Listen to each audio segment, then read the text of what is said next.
It's amazing to have a studio here in the same building and on the same street where so many historic records have been made. There's so much history, just rich goodness. You can feel the music and the creativity just flowing. It's a great thing.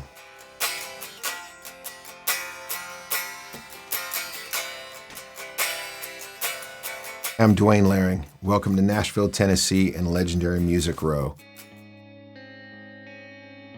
One of the things that has stuck with me the most from my earliest years was what was driven into me by some of the earliest engineers I worked with and producers, which was sound and developing your ears, the way you listen to music. It was learning to hear the song, learning to listen to my favorite record and actually hear what's happening.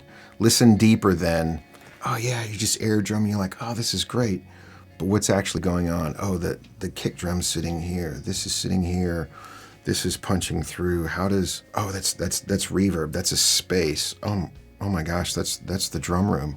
That's a vocal recorded in a room, finding out, 5 feet from the microphone in a giant room. That's natural reverb all coming through the mic at the same time. Actually learning how to listen to music has helped me because I didn't go to school.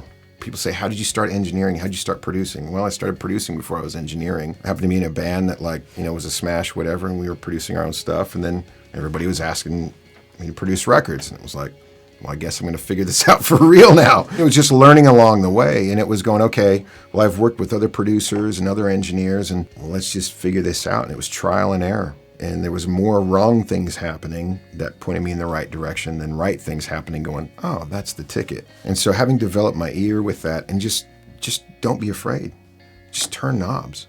And eventually you start learning what does what and what pieces of gear sound like what. But the more time you spend doing it, the more you realize that every single thing in the chain plays a part. So when it comes to my monitors and what I'm listening to, I need to be able to know what I'm hearing, for sure, and I need it to be familiar.